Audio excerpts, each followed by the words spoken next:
大家好，欢迎来到我的频道。今天我们将一同推开一扇在现实生活中非常实用，甚至有些刺激的智慧大门——厚黑学和权谋于人术。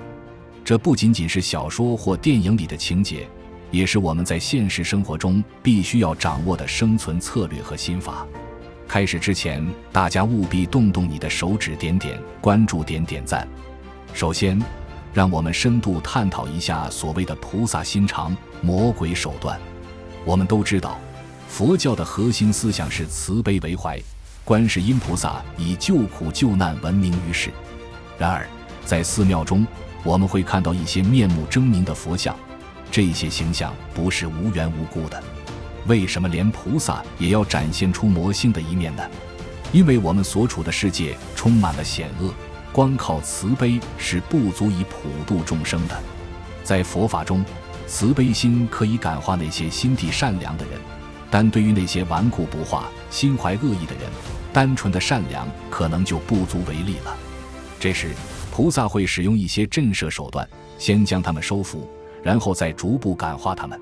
那些实在无可救药的人，也只能接受地狱的惩罚。这就告诉我们，单纯的善良在复杂的人世间不足以保护自己或完成大业。我们每个人都需要在善良中融入一些策略和自卫的本能。想想佛祖是如何降服孙悟空的吧，不是只靠慈悲，而是先展示出强硬的手段，再给予甜头。这正是菩萨的霹雳手段。真正的慈悲需要与铁腕手段结合，才能真正的实现普度众生。现在，让我们来深入探讨厚黑学的智慧。厚黑学顾名思义，就是教你脸皮要厚，手段要黑，但这绝不是教你做坏人，而是教会你如何在复杂的环境中既保持善良又不失手段。厚黑学强调，仅靠善良在现实中容易吃亏，你应该成为一个有钱有势的好人，而不是只做一个无力的善人。我们从历史中找一些典型的例子来说明这一点。曹操，他的手黑堪称典范。为了大局，他对任何人都不留情面，无论是恩人还是障碍，他都毫不手软。杀吕伯奢、华佗、孔融等，无不是为了大局而下手。他曾说：“宁叫我负天下人，休叫天下人负我。”这句名言就是他手段之黑的极致体现。再看刘备，他的脸皮厚也是一绝。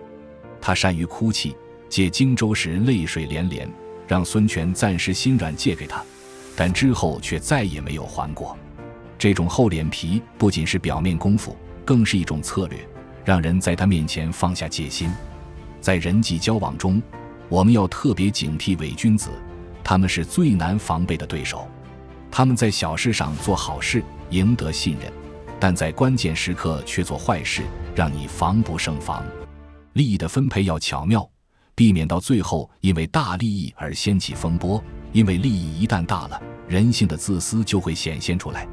借钱也是如此，借小额的钱时，人们会因为面子和承诺而还钱，但如果涉及大金额，他们就会开始计算与你翻脸的成本。那么，如何在现实中运用厚黑学呢？首先，你要学会隐藏自己的锋芒，表面要仁义，魅力要有计划。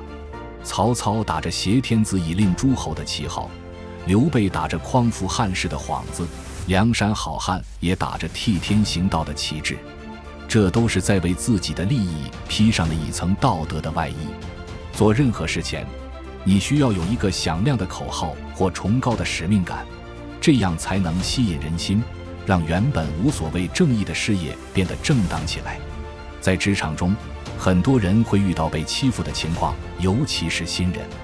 这时候，你要学会忍耐，默默积蓄力量。记住，尊严可以慢慢争取，但不要轻易用利益去硬碰硬。当你没有筹码时，要接近有地位或实力的盟友，利用他们的光环来保护自己，这就是狐假虎威的策略。与领导打交道有3大秘诀：兴趣相投、利益到位、逢场作戏。找到领导的爱好，与之共鸣，让领导看到你带来的利益，在适当的时候配合演出，捧高领导的面子。永远不要小看那些比你混得好的人，因为他们一定有自己的策略和方法。如果你想做大事，你得学会忍常人所不能忍，狠常人所不敢狠。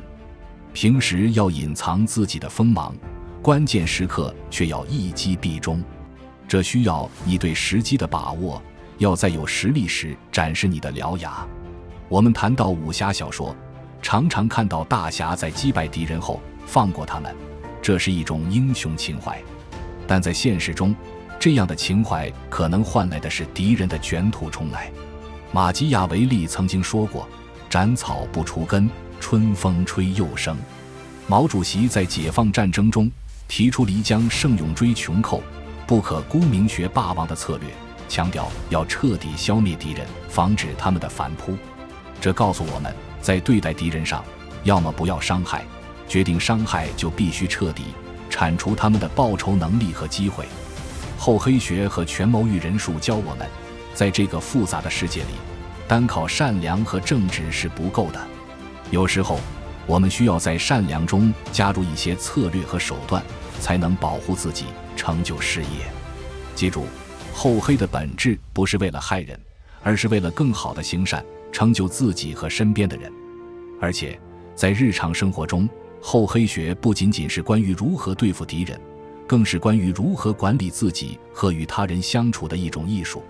我们需要学会如何在不同情况下运用不同的手段，有时需要厚，有时需要黑，但心底始终要保持善良。例如，在家庭中，面对孩子的教育，你可能需要厚脸皮来坚持原则，但同时也要黑到懂得如何在他们犯错时给予适当的惩罚，而不是一味的溺爱。同样，在友情中，你要厚到不轻易被伤害，但也要黑到懂得保护自己的利益。在商业世界中，厚黑学尤其重要。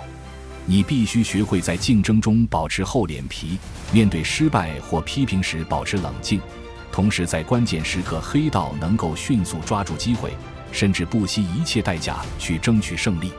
但是，这并不意味着你可以不顾道德底线。你要在黑中保持一颗善的心，确保你的手段不会损害他人，更不会损害社会。在职场中同样如此，你需要厚到不被同事的言语或行动所动摇，保持自己的节奏，同时黑到在必要时能维护自己的位置和利益。你要学会在办公室政治中左右逢源，但不失自己的原则。厚黑学的应用还有一个重要的方面是自我提升。你需要厚到能够接受批评和自我反省，不断学习和成长；黑到懂得如何在团队中脱颖而出，抓住机会让自己发光发热。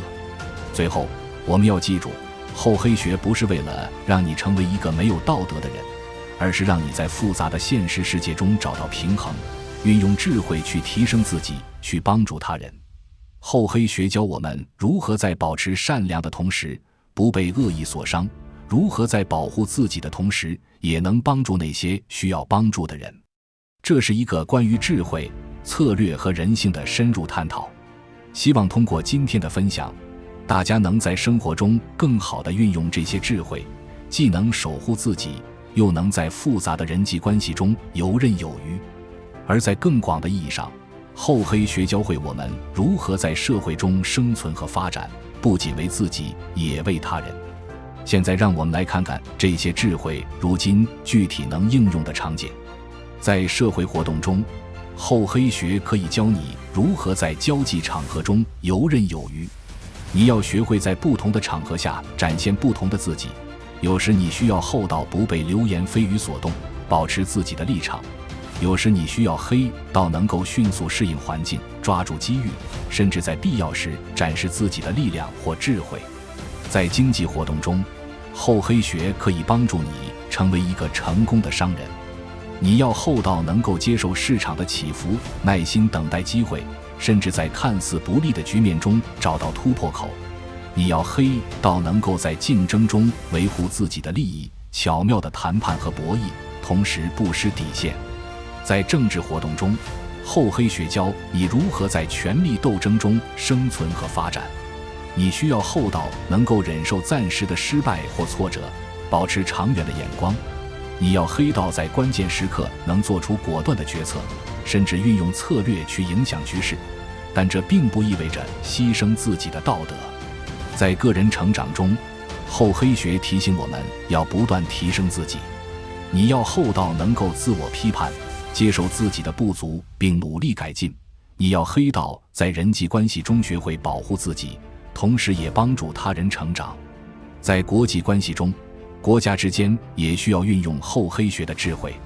一个国家需要厚道，能够在外交上保持耐心和韧性，同时黑道在谈判桌上为自己的利益据理力争，但始终要保持大国的风度和责任。总体而言，厚黑学不是让我们成为阴谋家，而是在复杂的环境中找到生存和发展的策略。它强调的是如何在保持正直和善良的基础上，成为一个在现实中能够有效行动的人。通过以上内容，我们可以看到，厚黑学不仅仅是关于如何对付敌人或对手，更是关于如何在复杂的世界中找到自己的位置，如何在保持自己人格的前提下推进自己的目标和理想。它是一种实用的智慧，帮助我们在充满挑战的生活中找到平衡，实现自我和社会的和谐。感谢大家的观看，希望通过今天的分享，大家能在生活中更好地运用这些智慧，既能守护自己，又能在复杂的人际关系中游刃有余。记住，厚黑的核心是善良的，为的是大局，为的是更好的未来。